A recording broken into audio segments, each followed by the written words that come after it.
Hello and welcome to today's live. I know a lot of you struggle with frustration with your body, and it was something that I struggled with too. And the problem is when we're hating on our bodies, we're actually hating on ourselves, and that causes us a lot of distress and slows down our chronic illness recovery. So, in today's live stream, I'm going to talk about what you can do to start the process of making peace with your body. And we're also going to do some tapping together later in the stream, really to get you started. So, I hope you stick around. So, Happy New Year. Let me know where you're joining me from. And I'm going to sort of get into the video. So I remember a day when I looked in the mirror at my swollen face and body and I broke into tears. I felt like my body was a prison. And for years, I'd had quite a strained relationship with my body and I'd pushed it too hard with over exercising, under eating, and really dealing with constant stress. And this harsh treatment backfired and led to, pain, fatigue, hormonal issues, digestive problems, and unexpected weight gain. Hi, Zoe from Brighton. Nice to see you. Thanks for joining me today. And so the thing is, healing is not just about rebuilding our bodies, it's about rebuilding our relationship with ourselves. And that only really becomes apparent as we've sort of got further in the process. So I had to accept my body and myself as I was and show myself compassion and kindness to really support recovery, because I was so focused on trying to heal to recover my former physical abilities and appearance, I really ignored the signals my body was sending me. It was really trying to tell me something important and I wasn't listening. And I'm hoping by the time we get through the stream today, you'll be open up to listening to some of those signs and signals. So the real issue for me wasn't the weight gain, the body swelling, or even the pain or the fatigue. It was about rebuilding my relationship with myself and attending to the emotions that I'd had that I'd been ignoring for years. And I'd done that for decades.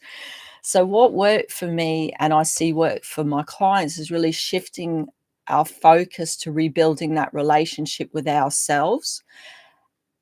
And in turn, that rebuilds our relationship with our bodies. And it's really about tuning into our emotions and creating a space that full of self-kindness and compassion that really is where we start to thrive.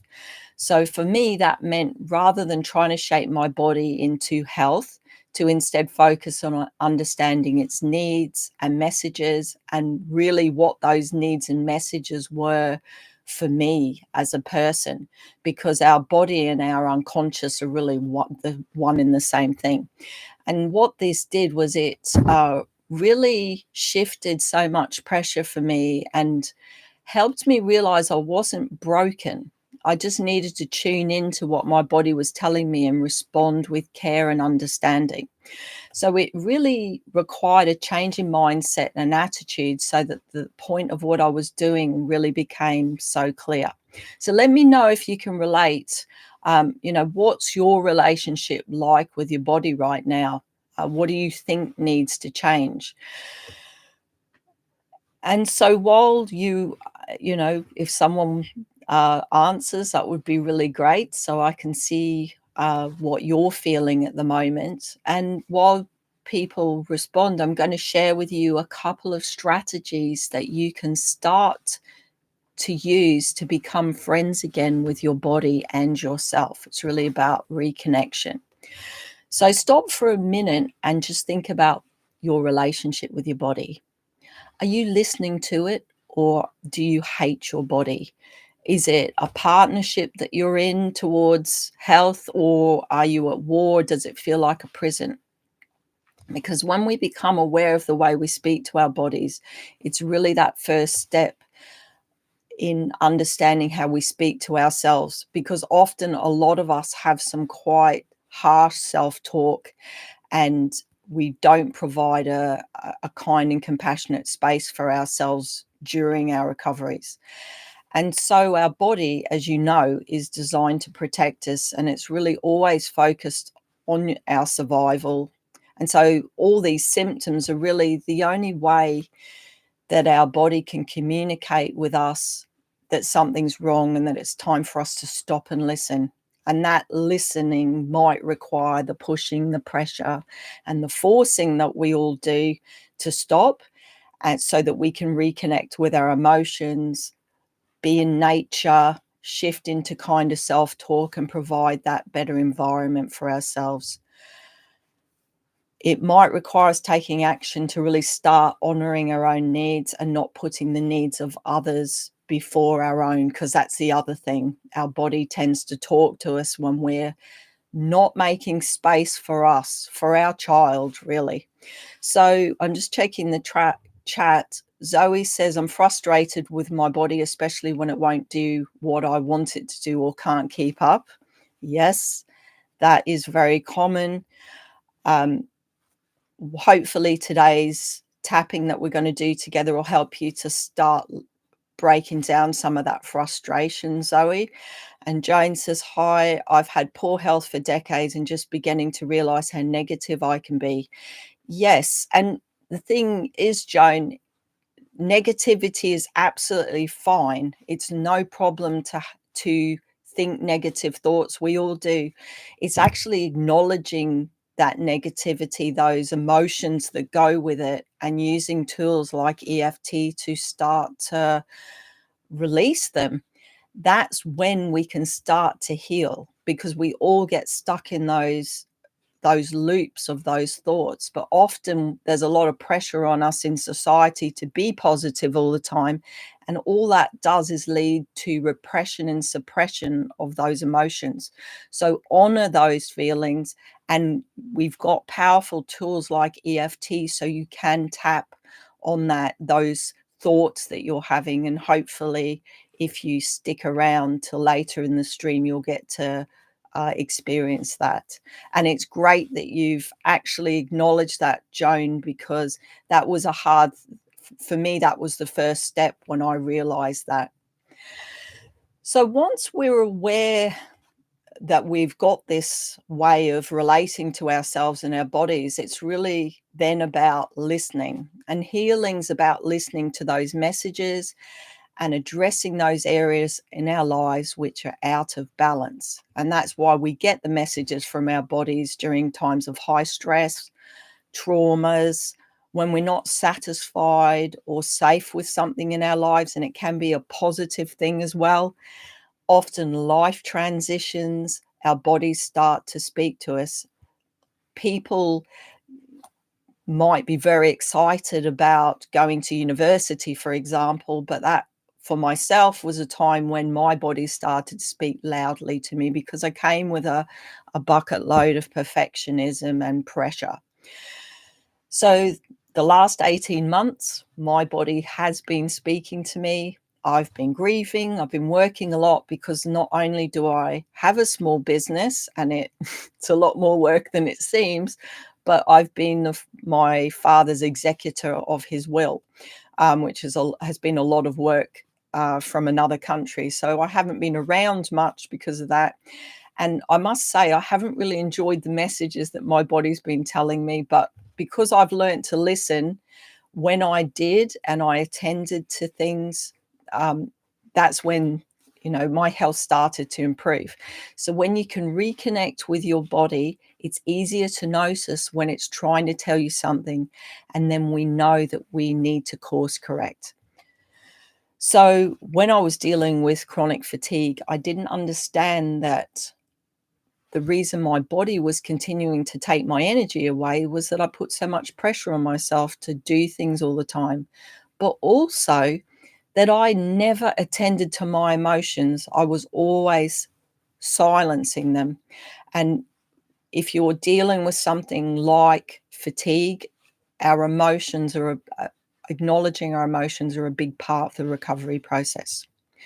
So that same behavior of repression and suppression that helped create the problem in the first place really couldn't be the thing that I used to get better. It took me decades to learn that.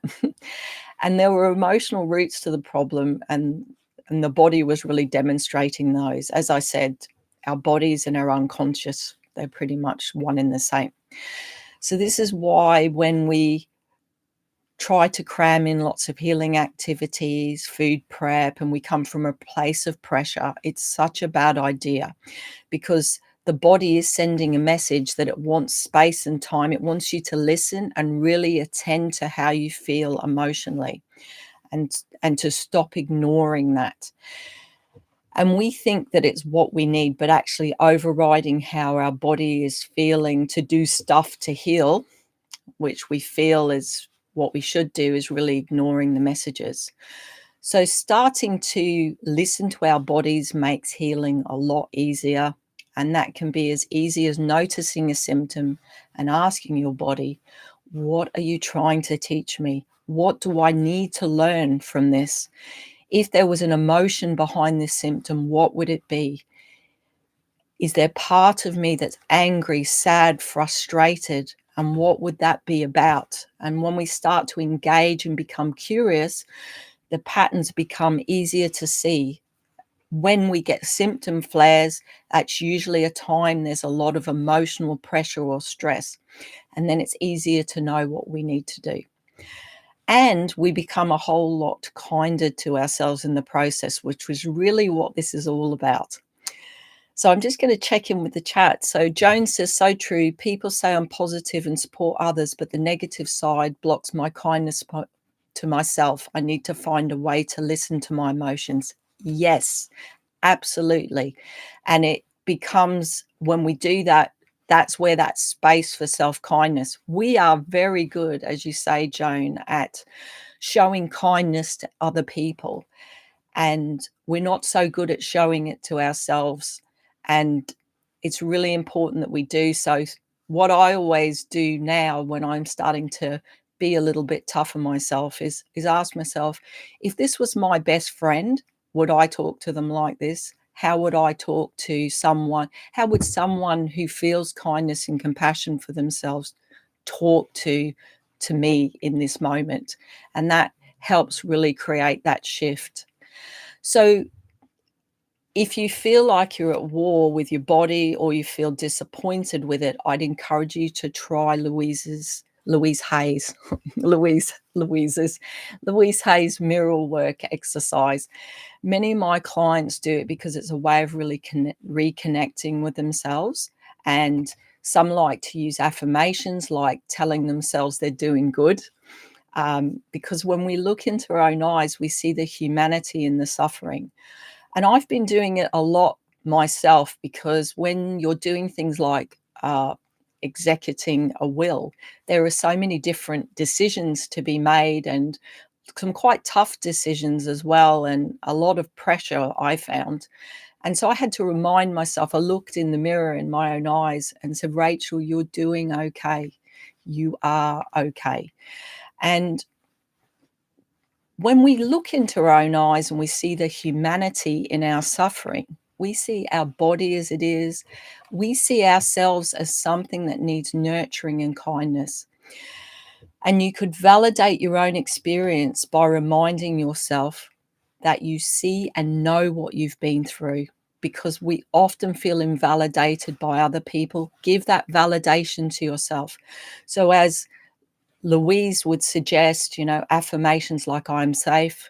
Thank you, body, for trying to keep me safe. Those things are powerful, because it's really important to hold a space for ourselves and our bodies during recovery, and acknowledge that we've been what we've been through together. It really builds reconnection and self-compassion, but also stops that struggle between us and our body, because you're one. We become one in that mission to gain better health. So you'll know when you feel okay to start mirror work. It's a personal choice, but what we're going to do right now is attend to the emotions first, because healing always starts with attending to our emotions. So before I'm going to have a drink. This is really thirsty work. Mm. So before I get into the tapping, I've put a link in the description for an audio that you can use daily to start cultivating a better relationship with your body. It's EFT based. The link is in the description for this video if you want to check it out. So now we're going to tap on the frustration and disappointment you might be feeling with your body. And if it's your first time tapping, EFT is a great tool for helping you to acknowledge your emotions and let them go. And it's not just in your mind that it works, because it's a cognitive and a somatic tool, but also in our bodies. So when we use EFT, we start to take responsibility for our emotions. This will be great for you, Joan. It's important when we start to keep tapping, because when we focus on emotions that we've been suppressing, the intensity may go up for a bit. And the mistake a lot of people make is, oh, tapping makes me feel more emotion. Well, it will briefly. And then as you keep tapping and sending that calming signal to the body and the fight or flight center of the brain, you'll start to feel calmer. So keep tapping. And so what we can do is get yourselves comfortable. And I'd like you to start to think about how you feel about your body and how it's behaving. And notice where you feel those emotions in your body. It may be disappointment, anger, sadness. Just notice what you feel and where you feel it. And then notice how intensely you feel what you feel. And just note that number down on a scale of 0 to 10. And just keep that for later so that you can see your progress. And don't worry if this is your first time. I will talk you through the points. And Connie says, great to see you again. You too, Connie. I haven't seen you in too long. I love tapping and I know it works.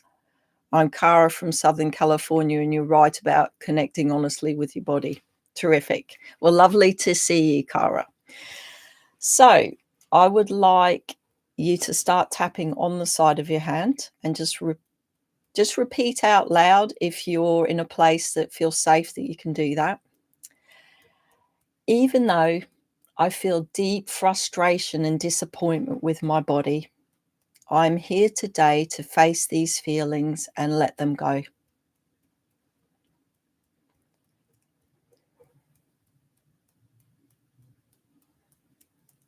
Even though my body's limitations and pains make me feel disappointed, I'm open to exploring these emotions.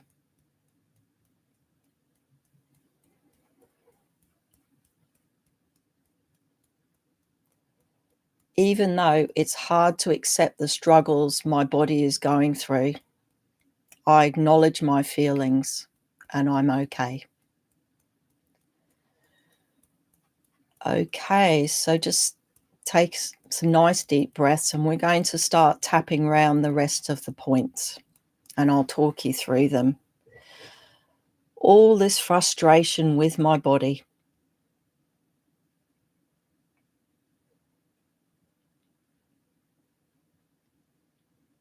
Side of the eye, feeling let down and disappointed.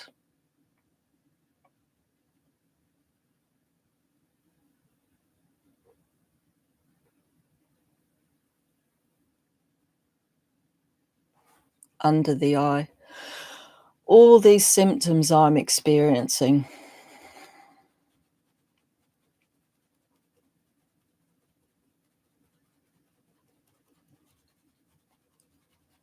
Under the nose, I'm struggling with these physical limitations.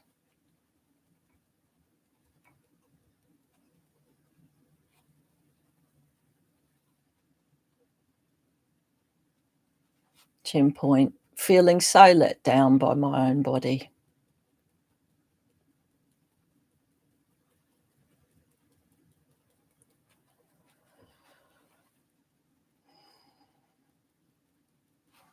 collarbone, all this feeling that I have about my body.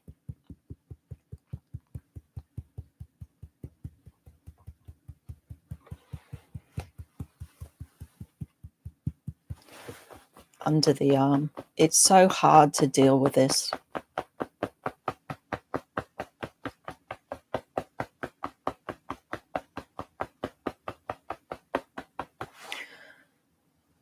Top of the head, all this frustration.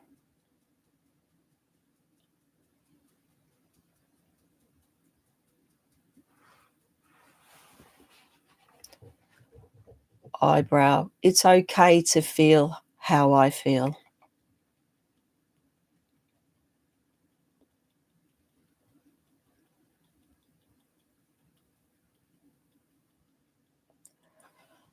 Side of the eye, acknowledging how hard this has been for me.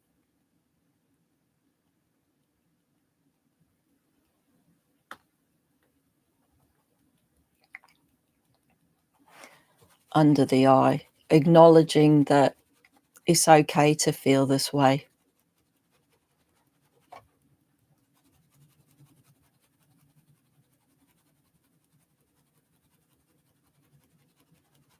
Under the nose, I recognize the struggle and pain I've experienced.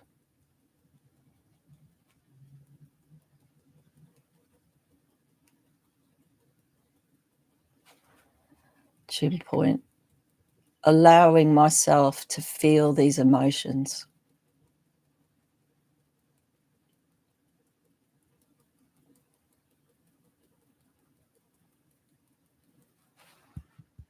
Collarbone, these feelings of disappointment and frustration.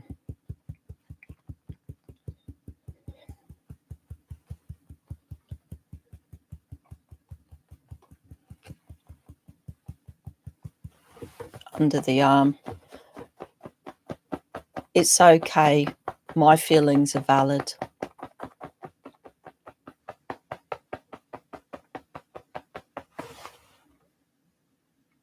Top of the head, all these feelings.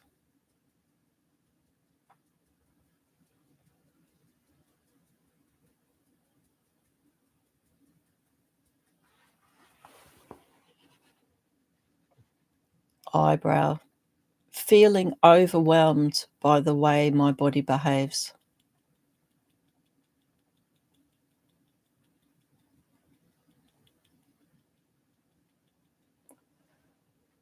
Side of the eye, why does it need to do this?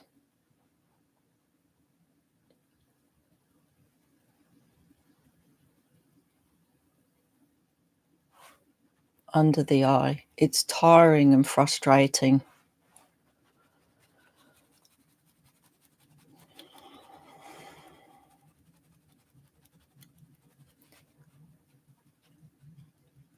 Under the nose, why does it have to be this way?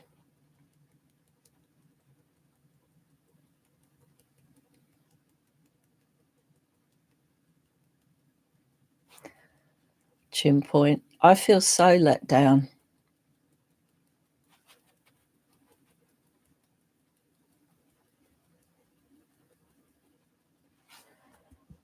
Collarbone, I feel like my body doesn't do what it's supposed to.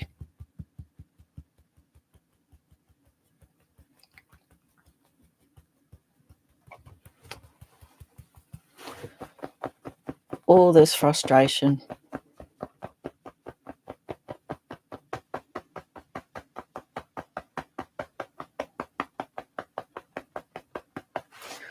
Top of the head, I wish things didn't have to be this way.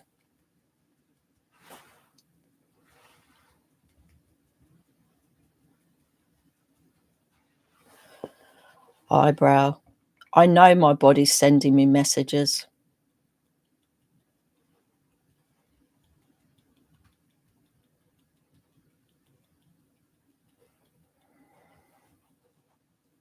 Side of the eye, but it's so hard the way it does.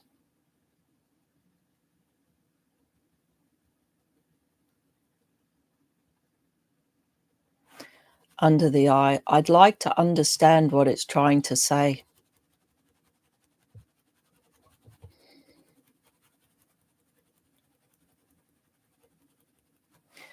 Under the nose. What are you trying to tell me, body?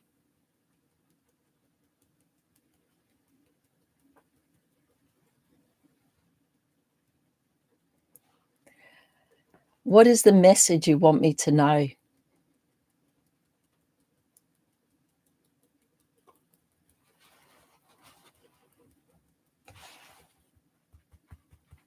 Collarbone. I wish it didn't feel like this.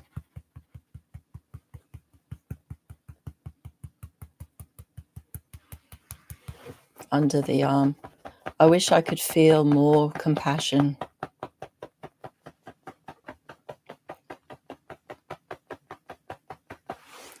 Top of the head. Wondering what self-kindness might look like.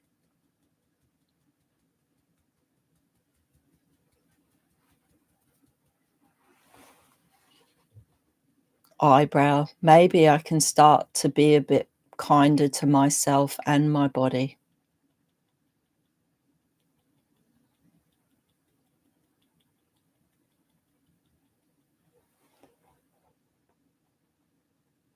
Side of the eye. My body has kept showing up every day, no matter what.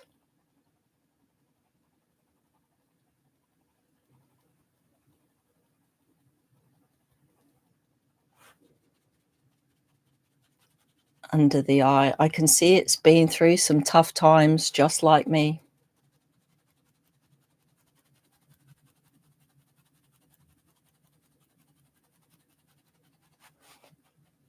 Under the nose. I'm open in time to forgiving my body and myself.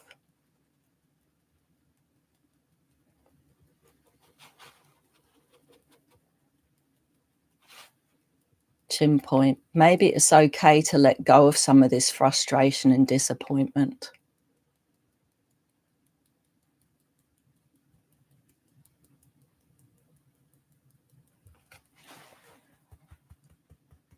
Collarbone. Can I find a way to be gentler with myself and my body?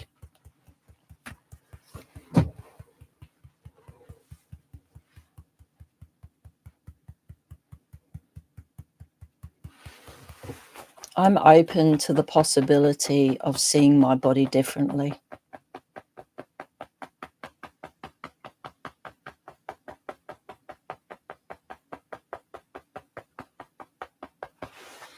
Top of the head. I'm open to rebuilding my relationship with my body starting right now.